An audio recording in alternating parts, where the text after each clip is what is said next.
Welcome to Unlocking Your Truth, another podcast by Dr. Lesley Phillips.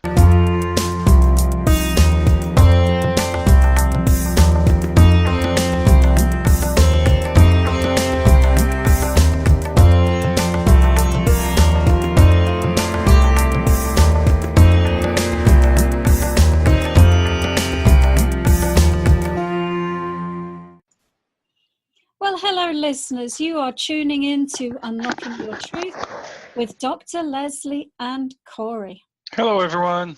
And Unlocking Your Truth is a talk show, and we broadcast from CIVL on 101.7 FM across the Fraser Valley from the unceded territory of the Stolo Nation. And we're here every Tuesday at 7 o'clock Pacific time. If you are a new listener, then let me explain a little bit about Unlocking Your Truth. It's a talk show about metaphysics and spirituality. And so we like to discuss topics every week under that particular umbrella. And sometimes we have wonderful guests who come on the show to share their wisdom. And today is no exception to that. The theme of today's show is all about relationships, and how men and women can live together in loving relationships. And we have this really fantastic guest. His name is Jurgen Schmechel. And he's got a very interesting personal story because he used to be a mathematician and he used to be a consultant, and he was consulting to chief financial officers and chief operating officers in the corporate world for over 30 years. And in the process of his life, he realized that he had a gift that was rather different to crunching numbers and data analysis. So he says he had a chance conversation with a lifelong friend that shocked him to the core, because his friend was on the verge of a divorce, and Jurgen felt compelled to help in the only way he knew how. But what followed was an overwhelming desire to play a part in creating a world where people lived together in loving, intimate, respectful relationships, as he was, while enabling children to grow up feeling secured and loved. And so Jurgen is a keen observer of human behavior and couples, and he's actually becoming a household name as a relationship expert. Because of his background, and he's got a very practical, no-nonsense approach to the stresses and common pitfalls in partnerships. And so he is a favored port of call for many people struggling to keep passion and love alive in their relationships. He's a speaker, and so he does many speaking engagements where he leaves the audience with lots of tips about relationships. So, Jurgen, welcome to the show. And thank you very much, Dr. Lesley. Oh, you're welcome. And you've actually written a book on relationships, haven't you? I actually written and published a book on relationships. That's true. Yes. Yeah, and that book's got a really interesting title. Why money is more important than sex. My mother always used to say, if money doesn't come in the door, love goes out the window. Yes, then there is the truth to it. There is absolutely truth to it. Yes, it's a provocative title, but I can prove it, and I make a chapter in the book where I prove why money is actually more important than sex in a relationship, and why couples oftentimes neglect to look at the money side and only look at the how do we get on between the sheets. So the entire book is the book completely about why money is more important than sex, or does it cover a broader range of information? It's covered a way broader range of information. The subtitle is how to create and maintain a loving, intimate, and respectful relationship. there's a, yeah, go on. And what are your top tips for maintaining a loving, respectful, and long-lasting relationship? What would be the first things that you would say to someone who wanted to know how to do that? The most important thing is, how do you show up in life? How do you present yourself? In other words, do you respect yourself? Do you love yourself? Because we can only give what we have ourselves. I can only give respect if I have respect for myself. I can only give love if I have love for myself. And that's where I see a lot of couples struggling in the first place. They don't respect themselves, they don't set boundaries, and they don't respect the other person, and they don't respect their boundaries. Yeah, and they feel that what is lacking within themselves can be supplied from something outside of themselves. Exactly. Without realizing that that's how you actually bring that into your life, is by being that. Yeah, and then we create a codependency, which is toxic. So when do you know that a relationship still has potential, when the people in it are struggling, and when do you know that it should be over and there's really no future here? Look, that's a very good question, because I get a lot of emails where people are asking, so how do I know it's over? When do I know it's over? And in my model, well, being a mathematician, I put a lot of models around relationships. So I've created a model saying we actually have 3 pillars, and the 3 pillars are quality time, talking, and intimacy/sex. And this kind of triangle supports the relationship. And oftentimes people tend to look at the last one, like intimacy and sex, and say, oh, if that's not working, then we need to do something and try to save the relationship. But the truth is that actually the quality time is the most important of these 3. And that's the first which goes out of the door. Let me tell you a story. Sure. So, a couple meets and starts dating. So each week they are texting to each other and calling each other. And on Friday, finally, they see each other and they go out together. Go out maybe for a nice walk, maybe to a small little restaurant, have a nice supper and a glass of wine, and then end up in bed and have a lovely time. And then, oh, when do I see you again? Next Friday or next Saturday, whenever it's time. So there's this longing and this desire to see each other again and again. You're on the phone each and every day, telling how much you love or how much you miss the other person. So now, 3 months on, they say, oh, this is fantastic. I love you. I love your body. I love how we connect with each other. So how about we move together? Oh, great idea. So we move together. So now, out of this longing for the next Friday, the next Saturday, the next meeting comes, see you tonight, darling. And this see you tonight, darling, that doesn't work because, oh, hang on, tonight I've got soccer training, so we'll be late. And so see you tomorrow then. Oh no, so tomorrow morning I've got the yoga session, so I won't see you then. So then normal life starts to creep in, and then this longing for the next meeting is gone. And then fast forward 6 months, 1 week goes by like the other. No excitement anymore, nothing special anymore. And then a year later, it's the same.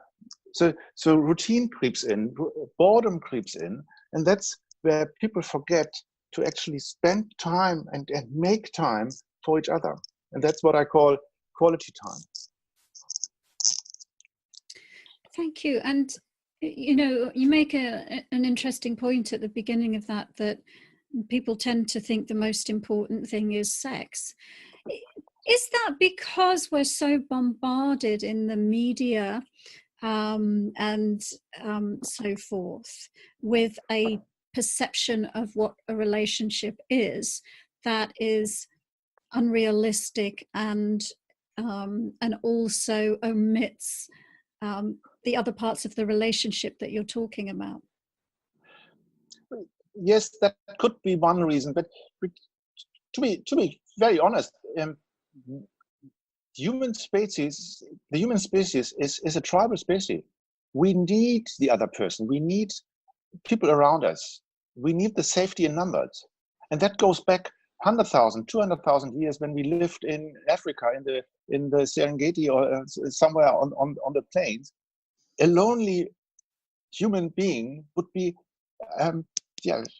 eaten alive by all the wild animals. So we need the safety in numbers. So we search out relationships because we want someone close to share our lives with. And we also want to reproduce. This is one of our basic needs. We want to see our genes live on in the next generation.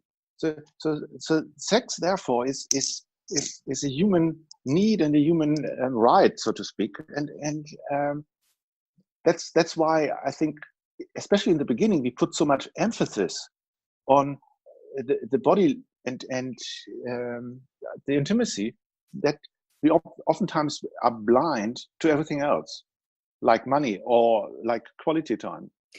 Right, because the sex drive can be a very strong, powerful force within the body. Absolutely. Yeah. So you talked about our sort of like origins hundreds of thousands of years ago. And that brings me to another question, which is sort of like the innate difference between men and women, and how sometimes that can cause misunderstandings in relationships. And it brings me back to that famous book of Men Are From Mars and Women Are From Venus, that when there's trouble brewing, a woman wants to talk, needs to have a conversation, and the man wants to retreat into a cave and have no contact. So yes.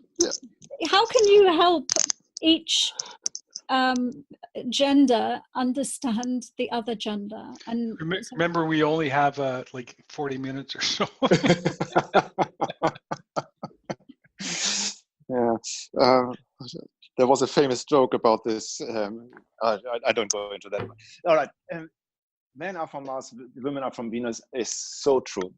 And yeah, again, 50,000 years, 100,000 years ago, men were hunter and gatherers, and hunters, and we came back from a day of exertion, a day of even life-threatening adventures, and all we had to, we had no space left for talking, so all we did was staring into the flames and just kind of brewing over the day and that kind of thing.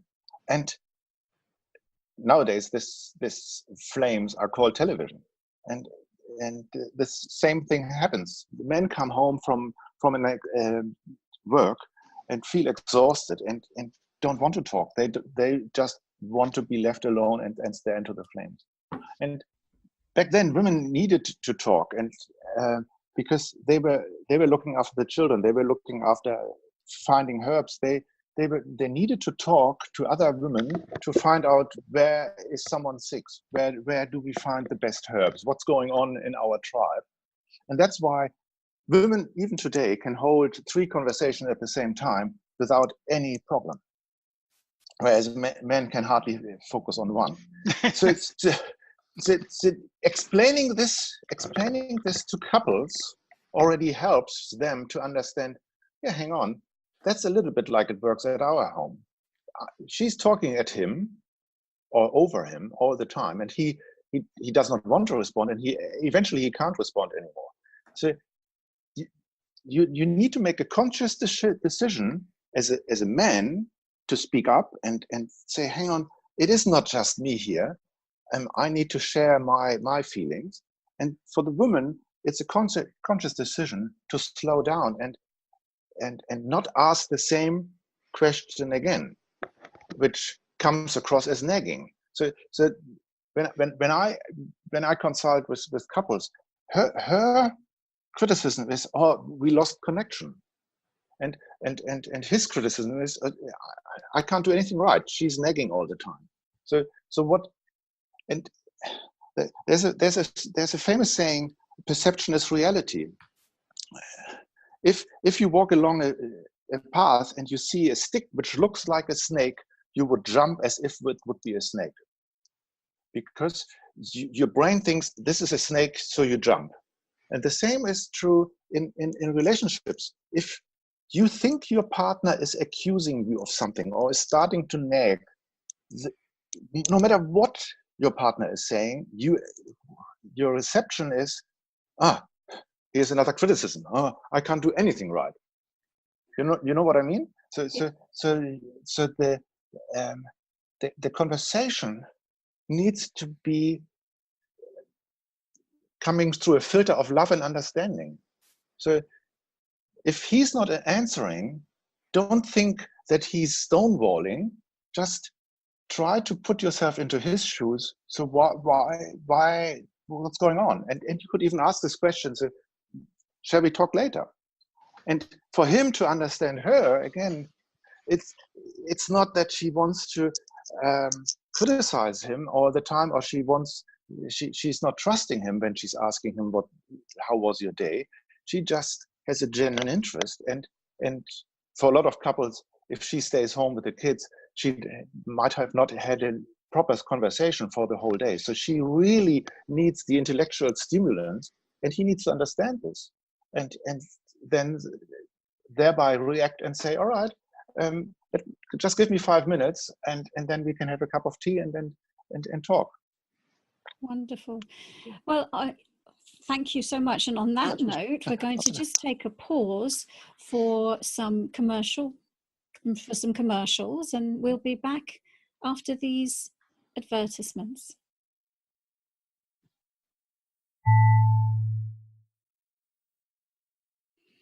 Welcome back, listeners. You are tuning in to Unlocking Your Truth with Dr. Lesley and with Corey. And on Do you really mean that, though? Go back to watching the TV. Watching the fire. Stare into the flames, exactly. But yes. So yes, listeners, you're listening to Unlocking Your Truth with Dr. Lesley and Corey, and our guest, who's Jurgen Schmechel, who is a relationship expert. And before the break, he was explaining why men like the television so much, and it goes back to staring into the flames of the fire a very, very long time ago, hundreds of thousands of years ago. I've never heard that before. I've heard a lot of stories about the caveman or tribal man, and like for one of the things I picked up was the people are so afraid of public speaking, and the reason goes back to tribal days as well, because if you were asked to speak around the campfire and you were a spy and they asked you to speak, they would find you out and they would kill you. They wouldn't just kick you out, they would kill you. So the public speaking is actually a fear of death, as opposed to a fear of actually speaking, which is kind of interesting. And it goes, I mean, those things stay with us so long, right? Like generation after generation after, it just inherent in our being. Yeah, and go ahead, sorry. There's so many things, there are so many things coming from that time. Our love for storytelling. Yeah. Why do we love Hollywood so much? Because that's storytelling, and storytelling is deeply ingrained, and that comes back from that time where there was no books around, and the only thing was that grandpa or grandma were telling how it was and telling stories and giving wisdom across by telling stories. And you can't blame your children for writing on walls, because that's what they used to do too. Correct. Absolutely, especially here in Australia, you can still see this. So, but I'd like to add to the former conversation one more thing, and that's around computer games nowadays. Be it on the phone, be it on the Xbox. The computer games, most of those are games of pattern recognition, meaning you do a specific task at a specific speed so well, so that eventually you can get around the curve in a fraction of the time as when you started this game. And all these pattern recognitions play to the male brain, because hunting is pattern recognition. How fast do you need to throw the spear when the deer is crossing 100 meters in front of you at his speed? And you need to do this 1,000 times to hit, and otherwise you go home hungry. So that's why our male species is so ingrained in these computer games. And I've raised two beautiful boys, now 25 and 24, and when they were playing computer, and you come to them and say dinner's ready, all you've heard is a grunt. Oh, yeah. So we actually found out we needed to approach them, tap them on the shoulder, and wait until the eyes locked with ours and say dinner is ready, to get through to their brain, because otherwise it was just another noise. That's very interesting. Yeah. Explains a lot. And I hear a lot of women saying, oh, my husband is on the phone 24/7 when he's home, playing all the time. And men obviously say, oh, she's on Facebook all the time because she's chatting all the time. And here we go again. The talkative is on Facebook, and the gaming and this pattern recognition is on Xbox, or you name it. And again, we need to make a conscious decision in the 21st century to say, no, we are not slaves to our genes. We don't need to be back as cavemen. We can actually break through the cycle and talk to each other. Yeah, well, I think that's absolutely fascinating to relate those modern behaviors all the way back then. And, you know, and talking again about the differences between being in a male body versus a female body, one of the things that happens in relationships is that one or other partner, whichever one it is, attempts to change the behavior of the other one. Fix the other one. Yeah, fix them. And Yes. so tell us a little bit about that, and how one should approach that if one's partner is attempting to change one, or if you think your partner needs to change. I laugh because I've heard that so many times from people. Oh, from women. Oh, he's a really nice guy, and once I work on him a little bit, he'll really improve. Yeah, I've heard this before as well. Yeah. Yes, it's in this case. I think it was a lady saying, and the relationship was over. It's such a shame. I've trained him so well over the last 14 years. And it's like potty training. Hello? Yes. There's one big concept behind this, what's coming up now, and that is you only can make yourself happy. The only person who can make yourself happy is yourself. If you are not happy with yourself, nobody else can make you happy. We all think, if we would win the lottery, then we would be happy. And so on. No, either you are happy in yourself and you can work on this, or you're not. And then outside influences could make you upset. So if someone is keying your car, of course, I wouldn't be happy about this, but it wouldn't change my life and my general happiness. I would be upset. I would be furious if someone would key my car, but it wouldn't change my happiness. So we think happiness comes from an outside person, and therefore, if their partner is not fulfilling all our expectations, then we try to change our partner. And here's another big concept coming into this, because the gap between expectations and reality, that's causing stress. So any stress you feel is always based on my expectation was X, and the result or the reality is Y, and so why not X? And then the FOMO comes in, a fear of missing out, and everything. So that causes stress. And then we turn to this partner and say, if you only would be on time, I would be happy. Yeah. try to change the other person, but we don't have the right to do this, and we shouldn't. Yes. So And yeah. sorry to interrupt, but every time we don't, we expect something, then we're not accepting them. And if we're not accepting them, we're not truly loving them. Exactly. Yeah. And we don't live the truth. We don't live in the moment. We live in the hope that in the future it is all better.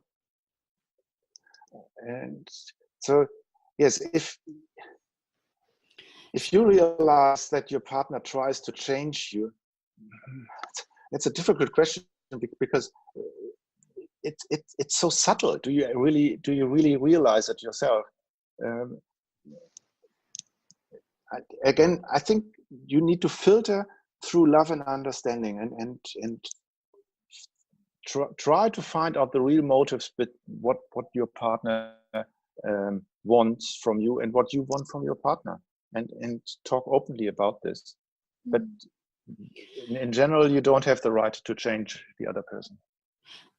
No, and you can't. You can only change yourself. Exactly. Yeah. So what would you say are the biggest challenges in relationships? Is it communication? Is it understanding your partner? Is it the expectations that you've just been talking about? What's the biggest challenge? The biggest challenge actually is your relationship to money. The biggest challenge is money. So can we talk a little bit about that? And yeah, happy to. Again, we probably only have now 30 minutes left. So our beliefs for money comes from an age where we are 5, 6, 7. That's where our parents introduce money to us, and depending on how your parents talk about money doesn't grow on trees, money is the root of all evil, and so on and so on. That will be ingrained in your brain, because at that age, we don't have a thing which is called critical faculty. So we take anything which comes our way at face value. So if your parents talk and say, "Oh, look at this rich guy, he probably screwed someone over to be that wealthy," you think, "Oh, being wealthy is not good, because you need to screw someone over to become wealthy," but obviously it's not true. So, but that's ingrained in you. And when you're a stingy person at 15, you're still a stingy person at 65, or frugal for better work. But, so now you meet someone who has a totally different upbringing and a total different set of values around money, and is a different money archetype. So one might be a big spender, and the other one might be, as I said, a very stingy or very frugal person. So suddenly now you move together, which, as I said before, is an innate desire in ourselves, that we want to live with someone. We want the closeness of the other person, and still in the 21st century, living together is an economic decision. It's cheaper. You only pay rent once. You only need one car. Holiday is cheaper. Groceries are cheaper. Everything is cheaper when you live together. So therefore, the decision to live together is not just an emotional and have more sex kind of decision. It is also an economic decision.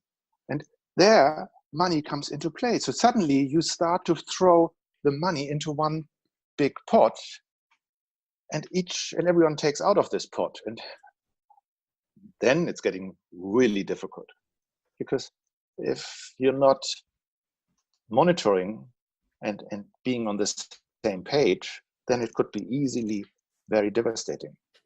Yes. I've known couples, some couples who put the money into one common pot, and other couples who keep their separate pots. Yes, yeah. And that's my recommendation. So my recommendation, first off, is that both partners are working after the children have been born, if at all possible, because working is, as I said earlier, an intellectual stimuli. So it's not just about the money. It is the fulfillment you get by comments from your coworkers, from your boss, from your clients, all the way around you. Your self-worth is rising, and you have your own money to go with. So that's why I recommend just keep working, even if the children are around, if at all possible. It's not. There are situations. There's so many situations I can come up with where it's not possible. But if possible, keep working. So then both get their income in their own bank account, and we take a third bank account as the common bank account, and we put according to our means into this common bank account. So if she's earning double from what he's earning, she puts in double into this common bank account. And from this common bank account, you pay the groceries, the insurance, the rent, you name it. But that leaves each and everyone with their own money in their own bank account and to their own discretion. So if he wants to buy a new watch from his own money, he does not need to ask anybody. And if she wants to buy shoes, or I needed to bring up shoes, of course, for her. If she wants to buy new shoes from her own money, that's fine as well. And otherwise, it's like being 10 years old and in a holiday with your parents asking, "Can I have an ice cream, Mom?" Because she's in control of the money. And that's what you see in a lot of couples, that you give away your money and you give away your power. Yeah. Yeah, my dad suffered a stroke when he was about 60 years old, and it actually wasn't very good. He ended up, in a very bad situation. But when he went to the hospital, he had $200 in his pocket, and my mother had a bird because she used to pay him allowance. Here's your money. You can have this, like $10, and here's $20 for gas. Right? He used to hoard it. And then when he went and he had 200, and all I could hear in the hospital was, "I've never had $200 in my pocket. He's got $200. Yes. He was really quite upset. I find almost a bigger problem than that, and you started off the conversation, our interview with this, is people who have money, people who don't like to spend money on themselves, but will spend money on other people because they don't feel deserving enough to have money, to spend money on themselves. And I find that that can cause a rift too, even like when birthdays, and Lesley and I are a little bit like that. We spend money on each other, but to spend money on ourselves, that comes from a learned. Does that come from a learned response, like from our parents as well? Could well be. But could be also the question, what's your love language? So if your love language, for instance, is gifts, then obviously you buy gifts to express your love to your partner. But again, we're talking about money here, and we said what's the biggest issue? It is really around money. And if you look at any couple who gets divorced, and we only need to look at Jeff Bezos at the moment. All we talk is money. All we talk is money. It is, isn't it? It's all about the money. Oh, I have a dear friend. I love him dearly, but he said when he read about my book, he said, if I would have known these tips you give in this book 2 years earlier, that would have saved me a lot of money, because he just got divorced. And I thought, is this all you think about your relationship? Because for me, losing my wife because she would divorce me is all about my emotions and my memories and the life we share, which is so precious to me. Money can't buy this at all. That's where values are so interesting, and people value oftentimes money much higher than relationships. Yeah. Unfortunately. Yes, unfortunately. Well, listeners, you're tuning in to Unlocking Your Truth with Dr. Lesley and Corey, and tonight's guest, Jurgen Schmechel. And we're talking about relationships. And we're going to continue on that topic after the break. Welcome back, listeners. You're tuning in to Unlocking Your Truth with Dr. Lesley and Corey and our guest, Jurgen Schmechel. And this evening, we're talking about relationships because our guest is a relationship expert and he is sharing some of his wisdom this evening. So we're going to ask him some of your relationship questions. And we did have a question from a listener who which I think is apt to ask you, how to nurture a new relationship, and whether you're a young person going into your first long-term relationship, or whether you're an older person who's messed it up a few times. What advice can you give? What guidance can you give with somebody who's starting a new relationship and really wants to give it their best shot?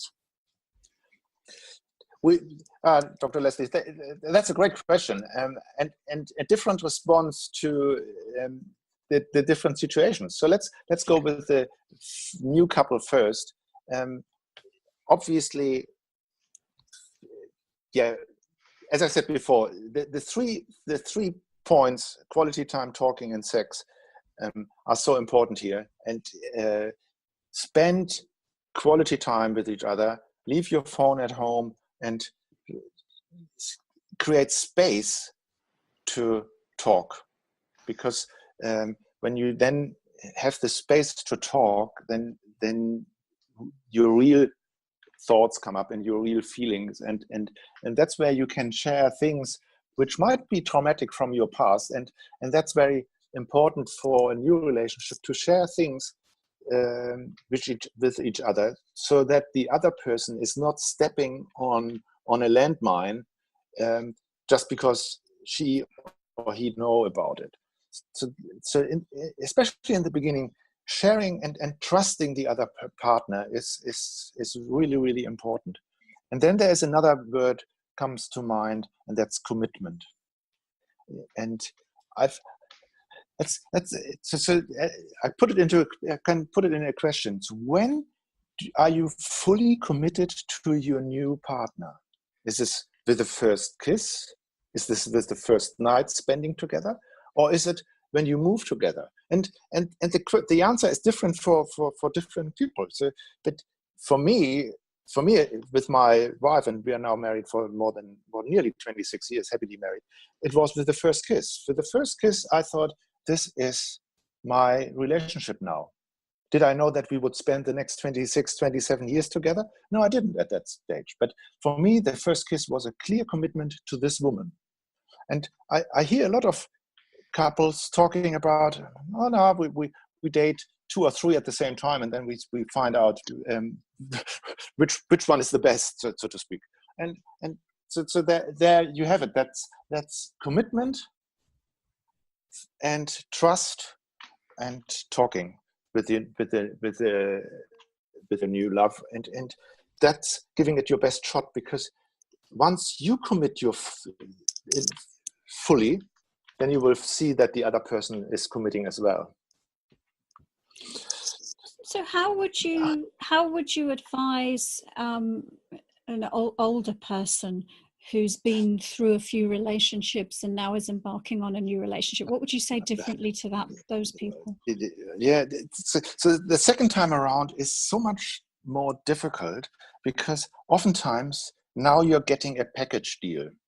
What do I mean by this? So when you are young and you fall in love, the only person on the other side is this girl or this young boy. Now, 20 years later, and after 1 or 2 divorces, there could be, let's say, 3 children. So and maybe one of these children is still at home. So now you need not only to fall in love with this woman or this man, you also need to accept that there are children around, and that these are not your own children. And in a situation where, let's say, they got divorced 10 years ago, and by that time their children were teenagers, all they had were, let's say, their mother. So now you're coming in as an intruder into their private arrangement of 3 or 4 people. And the children will distrust you for 2 reasons. First, you're another man, and they've seen her mother being hurt by another man. And secondly, you take away precious one-on-one time with their mother. So now, so that's where the difficulty starts, that it's not enough to fall in love with this woman. You also need to be accepted and fall in love with their children. And there could be pets around, and there could be this, and there could be that. And oftentimes you've built your home and everything is settled. So now to leave your own home to move in with this new person is much more difficult, because you then have to accept all she or he created over the years. Whereas when you come together young and it's your first relationship, you create these things together. So my advice for an older person is to actually be aware that it's not enough to just fall in love with this person. You need to see the whole circumstances and be willing enough to accept and be tolerant and about this. Thank you.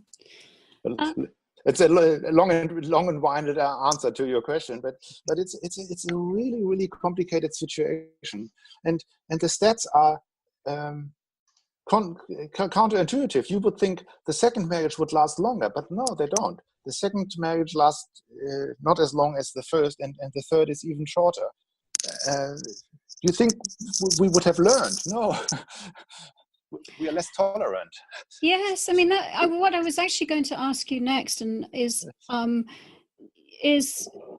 you know, when a relationship appears to be breaking down, how do you nurture that back into health? It comes back to this quality time, and I've even coined a term which I call active appointment. So the only chance, if it's so I've created a love cycle. Here's another model, and so I've created a love cycle where I say it's starting with dating, and then falling in love and moving in together, and you're happy, and then routine sets in, and then boredom comes, and then stop talking, and after stop talking, then it's counseling. Mm-hmm. But if you're in the stop talking phase, so far away from happy, you still can get it back to happy if you are willing to work, and if you are willing to create this quality time. And an active appointment means, instead of this passive appointment saying, see you tonight, darling, where you don't need to make any effort because you live together, so you see each other. But an active appointment means you put a time and date in your calendar, both of you, where you go out together. You need to be out of the house. You need to have a change of scenery, and you need to have 2 hours at least time for each other. Why is that? So because in the first half an hour, you would talk functional things. And that's true for all sorts of relationships. So that's not only when it's at dire straits, it's already at the verge of breaking down, but it's true for every phase of the relationship. First, you talk about functional things like what's going on with the children, or what's going on with your parents, and that kind of thing. But eventually, when you leave enough space, you start to talk about life goals and ambitions and what's going on in your life right now. There could be a project at work which is so demanding that you're totally freaking out, but you never talk to your partner about it because you thought it to be too mundane. But when you have these active appointments and create space to talk to each other, then these things come up. And that's the only chance you have, because if you keep going the way you are going, this is this famous saying: if you do what you've always done, you get the results you've always got. So that if the relationship is deteriorating and you just keep more of what you've done before, that doesn't help you. You need to break this cycle. I also wanted to ask you about uncertainty within relationships. And what I mean by that is that I've noticed in a lot of the questions that we people that our listeners write into the show, they'll be asking something like, how does this person feel about me? Or is this person being faithful to me? And so they don't trust themselves and they doubt their relationship. And I guess the relationship isn't intimate enough or open enough for them to really know what's going on. So I'm just wondering if you can comment on that. What, if somebody comes to you and says, I think my partner might be cheating on me, or if somebody comes to you and says, I really don't know how they really feel about me. Mm-hmm. So it's a lot about trust, and you can't buy trust. You can only build trust, and this goes back to a thing which I think Dr. Stephen Covey in his famous book 7 Habits already describes is this that trust is a little bit like a bank account. You pay in, and over time you build trust because you promise things and you keep these promises, and you do deeds which are trustworthy, and so by these little things. So I pick up the milk tonight, so you do it and don't forget it, and it's I'll be home by 5, so be home by 5, or and if it's quarter hour later, call ahead. But building trust over time is one part of the equation. The other part of the equation is being trusting from yourself.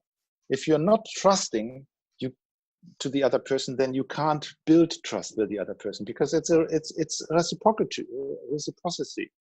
The other person feels your intent and feels your vibes, and that's why I see again a lot of couples, they don't trust themselves, and therefore they don't trust the other person, and they are not in this relationship with trust but with mistrust, and then of course they search for things where they can be mistrusting, and then one thing comes to the other. Or perhaps there are also some people whose self-worth is entirely dependent on another person. Yes, yeah, then we have the codependency again. Yes, yeah. Which is so, it just doesn't work. Yeah. So we're getting towards the end of our interview, and I wonder if there's any question that I haven't asked you that you would love to share with our listeners.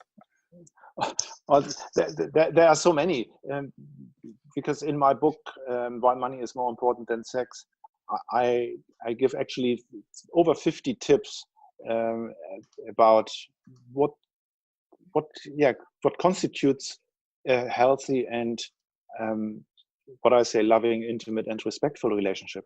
And you don't need to do all these over 50 tips, but you could work through these 50 tips and see, I think that's a good idea. Or you could say, no, I don't believe this. But if you say 30 times, no, I don't think it's right, then you might be questioning whether the relationship you're in is right. And so if you do the majority of these 50 tips, I think you are in a very, very, very healthy state. And one of these tips is around technology. And I've touched on this a little bit earlier, but our mobile phones are fantastic. To be honest, I'm speaking to you through the internet on my mobile phone right now. So I love technology and I love my mobile phone, but it's not an extension of my arm. So you see couples in a restaurant sitting with their mobile phones out, talking to the world instead of talking to the person who just sits across of you. And I see mothers in the morning bringing their children to school, and on the way they grab a cup of coffee and one of the little things for the children, and instead of relating to their children at this time of the day and talking, and they talk on their phone already, or texting, or making a picture on Facebook and sending it on Facebook. And we lost the art of communication with the person next to us, because our technology is 24/7. Yeah, I remember last summer something hit me. We were down, and we have a farmer's market here that we like to walk around in, Lesley and I. And there was this family of 5, a mom, dad, and 3 kids, ranging from probably 9 to 15. And all 5 of them were walking around the flea market on their phones. Oh my God. Yeah. And obviously they were there together as a family outing, but my gosh. I see people in the restaurant giving the mobile phone to their 3-year-old or 4-year-old as a pacifier. So instead of so here you've got the phone, just be silent for the next 20 minutes. And what are we doing to our children? What are we doing to our society by bringing kids up in this kind of environment and not valuing the one-on-one conversation? So I could go on for hours, but back to relationship. Even to this day, after being married for nearly 26 years, I'm not answering the phone of my wife when it's ringing. It's not about mistrust. It is about that's boundary. It is her phone. So if her phone is ringing, I'm not answering it. And if my phone is ringing, she's not answering my phone. Obviously, I know how to unlock her phone. I never do it. If we are in the car and her phone is out and we need to ask Google for directions, I ask her, can I take your phone and find our way? And of course she gives me the permission, but I ask for it. It's not, and that's where privacy and boundaries are setting in. So it's the same as, would you read a postcard which comes to your wife in the mail? Would you read it? Because it's open, you can read it. Would you do it? And I wouldn't, because for me it's privacy. Same as purses. I would never go into Lesley's purse unless exactly. But I see again couples sneaking into the other phone. Oh, what's this text message from? Who's Maria? You've never told me about her. And that's where then mistrust comes in, and obviously you find what you're searching for. So it's So, Jurgen, tell us a little bit about the work that you do, and for any of our listeners who would really like to connect with you, how can they go about doing that? Yes. So let me tell you a story. Maybe I should have started with this. So 2.5 years ago, I was sitting in a meditation retreat where you're not talking and not writing and not reading, and I couldn't, for the God of it, I couldn't concentrate. I couldn't get my brain to empty, and I think it was the 4th or 5th day where an epiphany hit me, thinking about friends and relatives where I just witnessed their split up and their divorce. And I thought, what is it that my wife and I do that we are so happy? By then it was 23 years being married. And then I started to think, if I could teach and bring this wisdom, what we are doing, maybe some of this is doing it consciously right, some of this is subconsciously. If I could bring this kind of wisdom to the people, I could maybe help a lot of relationships stay together, and thereby save children from growing up in a divorced household. Because no matter whether the child is 2, 12, or 22 years old, if the parents are separating, it's pulling the rug under their feet. And so that's where I started inspiring relationships, and my website is inspiring-relationships.com. And then I started to write a book, which you can buy on Amazon as a Kindle or as a physical book. And then I've created workshops, online workshops, because my goal is to save 1 million marriages, and I can't do this by sitting with people one-on-one. What I do, I'm not a counselor. I see myself as a coach, as a mentor. So I work with couples one-on-one, but my main work is through online courses, and so where then I can multiply my time, so to speak. I can talk to many people at the same time, and thereby impact 1 million lives and impact 1 million children. Wonderful. Unfortunately, we're going to have to cut you off there. Yes, so sorry for my long answer here. No. Oh, thank you so much. Yes, thank you for being on our show this evening. Listeners, you've been listening to Unlocking Your Truth, and we've been interviewing Jurgen Schmechel this evening, and he's been sharing his very practical guidance about relationships. And so we'll see everybody next week, I guess.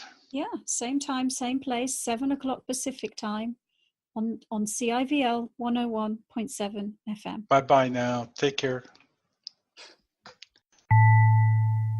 Thank you for joining us. You've been listening to another Unlocking Your Truth podcast by Dr. Lesley Phillips. For more information, go to our website at drlesleyphillips.com. That's drlesleyphillips.com, where you can ask questions or send her an email, and there's many free gifts on there for you as well.